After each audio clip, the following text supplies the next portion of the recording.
Hi viewers, welcome to our channel. ప్రస్తుతం మనతో పాటు సీనియర్ జర్నలిస్ట్ దాము బాలా సార్ ఉన్నారు. వారితో మాట్లాడదాం. నమస్కారం సార్. నమస్తే. సార్, చెరువుల్ని కబ్జా చేసి కట్టిన కట్టడాలన్నింటినీ కూల్చివేస్తూ వస్తున్న హైడ్రా దూకుడికి సుప్రీంకోర్టు బ్రేకులు వేస్తుంది అని అంటున్నారు సార్. అంటే హైడ్రాని ఇప్పుడు ఆపేయాలని సుప్రీంకోర్టు చెప్పినట్టుగా వార్తలు అయితే వినిపిస్తున్నాయి. మరి హైడ్రాకు సంబంధించి సుప్రీంకోర్టు ఏం చెప్పింది? మరి ఇప్పుడు దీన్ని ఆపేసే అవకాశం ఉందంటారా సార్? హైడ్రాకు సంబంధించిన కేసు అయితే కాదు. సుప్రీంకోర్టులో బుల్డోజర్ జస్టిస్ మీద, అంటే దేశంలో అనేక రాష్ట్రాల్లో, ముఖ్యంగా ఉత్తరప్రదేశ్, ఢిల్లీ, తర్వాత మహారాష్ట్ర, మధ్యప్రదేశ్, అస్సాము, హర్యానా ఇలాంటి రాష్ట్రాల్లో బుల్డోజర్ జస్టిస్ అంటారు. అంటే మోడీ వచ్చిన తర్వాత బుల్డోజర్తో క్రిమినల్స్ పేరుతో, లేకపోతే ముస్లిమ్స్ ఇండ్లు, షాపులు, ఆస్తులు కూలగొట్టడం అనేది పెద్ద ఎత్తున జరుగుతుంది. దాని మీద సుప్రీంకోర్టులో కేసు వేశారు. సుప్రీంకోర్టు నిన్న ఏం చెప్పిందంటే బుల్డోజర్స్ని ఆపేయండి, దాదాపు 2 వారాలు ఆపేయమని చెప్పింది. అంటే పాజింగ్ అంటారు, పాజ్ చేయమని చెప్పింది. అంటే మేము దీని మీద మళ్ళీ ఫర్దర్గా ఇచ్చే వరకు కూడా ఆపేసేయండి, ఎక్కడ దేశంలో బుల్డోజర్స్ వెళ్ళి ఇలా కూలగొట్టద్దు అని సుప్రీంకోర్టు చెప్పింది. దీన్ని ఉపయోగించుకొని చాలామంది ఏం చెప్తున్నారంటే ఇది ఇక్కడ హైడ్రాకు కూడా వర్తిస్తుంది. ఎందుకంటే దేశంలో బుల్డోజర్స్తో కూలగొట్టే కార్యక్రమాన్ని ఆపమని చెప్పింది కాబట్టి 2 వారాల పాటు హైడ్రా కూడా ఆపేయాల్సి వస్తుంది. ఇది హైడ్రాకి పెద్ద దెబ్బ అని కొంతమంది ఇక్కడ వ్యాఖ్యానిస్తున్నారు. దీనికి ఏవి రంగనాథన్ నిన్న ఎక్స్ప్లెనేషన్ ఇచ్చాడు. ఆయన ఏం చెప్పాడంటే సుప్రీంకోర్టు ఆ ఉత్తర్వు ఏదైతే ఉందో ఆదేశాలు ఇది మాకు వర్తించదు, అది ప్రధానంగా నార్త్ ఇండియాలో క్రిమినల్స్ లేకపోతే నిందితుల ఇండ్లు, షాపులు కూలగొడుతున్నారు, దానికి మాత్రమే వర్తిస్తుందని నా ఎక్స్ప్లెనేషన్ ఇచ్చాడు. నిజానికి ఒక రకంగా అది కరెక్టే. ఎందుకంటే సుప్రీంకోర్టు క్లియర్గా ఏం చెప్పిందంటే ఈ ప్రభుత్వ ఆస్తులు, రైల్వేలు కావచ్చు, బస్ స్టాండ్లు కావచ్చు, రోడ్లు కావచ్చు, ఫుట్పాత్లు కావచ్చు, ఇలాంటి ప్రభుత్వ ఆస్తులని ఎవరైనా ఆక్రమణ చేసుకొని కట్టుకొని ఉంటే అవి కొల్చడంలో మాకు అభ్యంతరం లేదు. దాన్ని లీగల్గా మీరు రెగ్యులర్గా ఎలాగా నోటీసులు ఇచ్చే వాళ్ళకి ఎలా చేస్తారో అలాగా మీరు వెళ్ళిపోవచ్చు. కానీ ఇప్పుడు ప్రత్యేకంగా కొంతమంది టార్గెట్ చేసి వాళ్ళు ఏదో నేరస్తులను లేకపోతే నిందితులను ఇంకోటో పేరు చెప్పి వాళ్ళ ఇండ్లు, ఆస్తులు, షాపులు కూలగొట్టడాన్ని ఆపమని మేము చెప్తున్నాం అనేది చెప్పింది.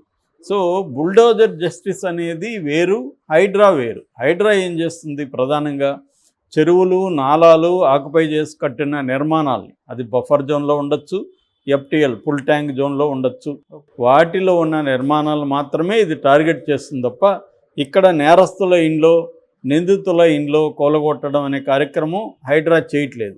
కాబట్టి సుప్రీంకోర్టు ఆదేశాలు ఇక్కడ హైడ్రాకి వర్తించు. కాబట్టి రంగనాథ్ చెప్పింది కరెక్టే. సో సుప్రీంకోర్టు ఇదైతే కాదు. కాకపోతే దీనివల్ల ఏమవుతుందంటే హైడ్రా కూడా చాలా జాగ్రత్తగా వ్యవహరించాల్సి ఉంటుంది. ఎందుకంటే ఇలా నీ ఇష్టం వచ్చినట్టు నువ్వే, సుప్రీంకోర్టు ఏం కామెంట్ చేసిందంటే ఎగ్జిక్యూటివ్సే జడ్జిల్లాగా బిహేవ్ చేస్తున్నారని కామెంట్ చేసింది. అలాగా ఇక్కడ కూడా వీళ్ళు ఎగ్జిక్యూటివ్స్, యాక్చువల్గా వీళ్ళు జడ్జిలు కాదు. అంటే ఏది కూలగొట్టాలనేది ఎవరు డిసైడ్ చేయాలి? ఆక్రమణ చేసుకున్నారంటే నోటీసులు ఇవ్వాలి, నోటీసులు ఇవ్వకపోతే అప్పుడు కూలగొట్టాలి. అది కాకుండా ప్రొసీజర్ని ఫాలో కాకుండా వీళ్ళు నోటీసులు కూడా ఇవ్వకుండా పోయి కూలగొడుతున్నారు. ఒకవేళ FTA లేదా బఫర్ జోన్ అనేది వీళ్ళు అనుకున్న జోన్ కాదే అనుకో, అది ఇప్పుడు మురళీమోహన్ ఏమన్నాడు, వీళ్ళేమో అంతకుముందు ఎలా ప్రచారం చేశారు, మురళీమోహన్ బిల్డింగ్లు కూలగొట్టేస్తున్నారు. సింపుల్గా మురళీమోహన్ అక్కడ ఒక చిన్న షెడ్ ఉంది అంతే, అది కూడా బఫర్ జోను, ఆ షెడ్ మేమే కూల్చేస్తాం మీరు రాకండి అన్నాడు సింపుల్గా. అంటే మురళీమోహన్ మరి ఆక్యుపై చేసుకున్నాడా లేదనేది ఎలా తెలుస్తుంది?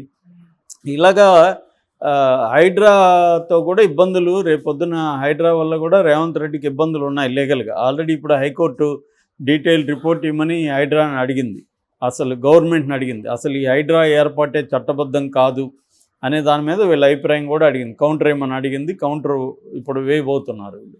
కాబట్టి హైడ్రా కూడా ఇష్టం అంటే ఏ ప్రభుత్వం అయినా దీనికి ఒక లీగల్ వ్యవస్థ ఉంటుంది, మనకి రాజ్యాంగం ఉంటుంది. అల్టిమేట్గా ఎగ్జిక్యూటివ్ అయినా, తర్వాత జ్యుడిషియరీ అయినా, ఎవరైనా కూడా, పార్లమెంట్ అయినా ఎవరైనా కూడా ఫైనల్గా రాజ్యాంగానికి కట్టుబడి ఉండాలి. ఈ రాజ్యాంగానికి కట్టుబడి ఉన్నారా లేదా అని చెప్పేది కోర్టు పని. కోర్టులు అవే చేస్తాయి. రాజ్యాంగానికి కట్టుబడి ఒక చట్టం ఉందా, ఒక వ్యవస్థ ఉందా అని కోర్టు ఫైనల్గా నిర్ణయిస్తుంది. అందుకని కోర్టు ఉంది. సో ఇక్కడ ఏమైందంటే మోడీ వచ్చిన తర్వాత ముఖ్యంగా ఉత్తరప్రదేశ్లో యోగి ఒక ఇజ్రాయెల్ నుంచి ఒక ప్లాన్ కొట్టేశాడు, కాపీ కొట్టాడు. ఇజ్రాయెల్ ఏంటంటే ఎప్పటి నుంచో ఇజ్రాయెల్ పాలస్తీనా వాళ్ళ ప్రజల అక్కడ ముస్లిం అరబ్బులు ఉంటారు, వాళ్ళల్లో ఎవరైనా తమకు ఇబ్బంది అనిపిస్తే వాళ్ళ ఇళ్ళని షాపుల్ని బుల్డోజర్లతో కూలగొట్టడం అనేది ఎప్పటి నుంచో ఇజ్రాయెల్ చేస్తుంది. మోడస్ ఆపరెండి అంటారు, ఇజ్రాయెల్ మెథడ్ అది. దాని నుంచి తను కాపీ కొట్టి ఏం చేశాడంటే ఉత్తరప్రదేశ్లో క్రిమినల్స్ని నేను సహించననే పేరుతో అతను క్రిమినల్స్ని ఎక్కువగా ముస్లిమ్స్ని టార్గెట్ చేయడం మొదలుపెట్టాడు. సో ఏదో అది కూడా ఎట్లా ఉంటుందంటే ప్యాటర్ను, ఒక శోభాయాత్ర, ఒక ఏదో హిందువుల యాత్ర ఒకటి జరుగుతుంది, దాంట్లో ఏదో అల్లర్లు మొదలవుతాయి, అల్లర్లలో పాల్గొన్నారని ముస్లింల షాపులు ఇండ్లు కూలగొట్టడం అనేది జరుగుతుంది. ఈ ప్యాటర్న్ జరుగుతుంది. మనకి మోడీ వచ్చిన ఈ 10 ఏళ్లలో ఫోర్స్డ్ ఎవిక్షన్ ఇన్ ఇండియా 2022లో వచ్చిన ఫోర్స్డ్ ఎవిక్షన్ ఇన్ ఇండియా అనే ఒక రిపోర్ట్. ఈ రిపోర్ట్ ఎవరు చేశారంటే హౌసింగ్ అండ్ ల్యాండ్ నెట్వర్క్ అనే ఒక సంస్థ చేసింది. ఈ సంస్థ చెప్పిన దాని ప్రకారం ఈ రిపోర్ట్లో మోడీ వచ్చిన తర్వాత 150,000 ఇండ్లు ఇప్పటి వరకు కూలగొట్టేశారు. తర్వాత 7,40,000 మంది నిరాశ్రయులయ్యారు ఈ ఇండ్లు కూలగొట్టడం వల్ల ఈ 10 ఏళ్లలో. అంటే నేను చెప్పిన ఈ రాష్ట్రాలన్నీ కలిపితే ఇంత చేశారు. మొన్న ఆమ్నెస్టీ ఇంటర్నేషనల్ కూడా దీని మీద స్పందించింది. దాదాపు 128 ఆస్తులు ఈ మధ్యకాలంలో కూలగొట్టారు, 617 మంది నిరాశ్రయులైన ఆమ్నెస్టీ ఇంటర్నేషనల్ కూడా నివేదిక ఇచ్చింది. సో మోడీ పేరే, ఇప్పుడు మన యోగి పేరే బుల్డోజర్ బాబా. అట్లాగే శివరాజ్ సింగ్ మధ్యప్రదేశ్లో ఆయన పేరు బుల్డోజర్ మామ. ఈ స్థాయిలో వాళ్ళు పాపులర్ అయ్యారనమాట. అంటే బుల్డోజర్ని ఎవరైతే తమకు ఇబ్బంది అనుకుంటారో వాళ్ళ ఇండ్లు వాళ్ళ షాపుల్ని కూలగొట్టేయడం అనే కార్యక్రమం బాగా చేస్తున్నారు. ఇందులో ప్రధానంగా ముస్లింలనే టార్గెట్ చేస్తున్నారు. సో జహంగీర్ నగర్ అంటారు ఢిల్లీ దగ్గర 2022లో అక్కడ హనుమాన్ జయంతికి సంబంధించిన శోభాయాత్ర జరిగింది. ఆ శోభాయాత్రలో అల్లర్లు అన్నారు, ముస్లింల షాపులు కూలగొట్టేశారు. దీని మీద అప్పట్లో చాలా పత్రికలు డీటెయిల్గా షాపుల వాళ్ళతో ఇండ్లతో పోయి మాట్లాడి మొత్తం వాళ్ళందరూ లీగల్గా అన్ని పర్మిషన్లతోనే ఇల్లు కానీ షాపులు కానీ కట్టుకున్నారు. వాళ్ళు ఎక్కడ ఆక్రమణలు కానీ ఏమీ చేయలే.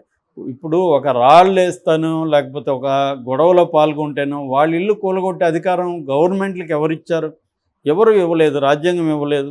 వాళ్ళు నేరం చేస్తుంటే ఆ నేరాన్ని కోర్టులో ప్రూవ్ చేసి వాళ్ళకి శిక్ష పడేటికి చేయాలి తప్ప వీడు నేరం చేశాడని అధికారంలో ఉండేవాడు నమ్మి వాడు ఇల్లు కూలగొట్టేస్తే సో నువ్వే డిసైడ్ చేస్తున్నావు, అతను నేరం చేశాడని నువ్వే ఆరోపిస్తున్నావు, నువ్వే దాన్ని తీర్పిస్తున్నావు, నువ్వే శిక్ష కూడా అమలు చేస్తున్నావు.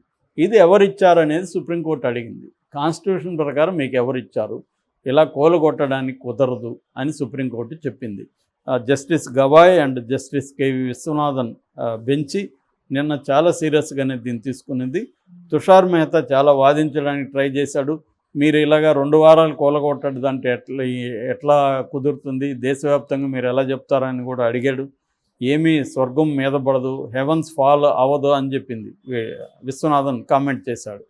ఏమీ స్వర్గం వచ్చి కూలిపోదు 2 వారాలు కూలగొట్టకపోతే అని. ఇప్పుడు దేశవ్యాప్తంగా ఒక గైడ్లైన్స్ ఫ్రేమ్ చేస్తున్నారు. అంటే ఎవరిది కూలగొట్టాలి, ప్రభుత్వ ఆస్తుల ఆక్యుపేషన్ ఉంటేనే కూలగొట్టాలి. ఒక నేరం చేస్తేనో చేసినట్టు నిందితుడైతేనో వాళ్ళ ఇంట్లో వాళ్ళ ఆస్తులు కూలగొట్టే అధికారం ఎవరికి లేదు. కానీ ఇప్పుడు మరి ఇన్ని లక్షల ఇండ్లు కూలగొట్టుంటే దీని మీద సుప్రీంకోర్టు ఎలా నిర్ణయం, వాళ్ళందరూ నిరాశ్రయ, మరి ఆ గవర్నమెంట్ దగ్గర నుంచి వాళ్ళకి కాంపెన్సేషన్ ఇప్పిస్తుందా అనేది చూడాలి. Okay sir, thank you so much sir.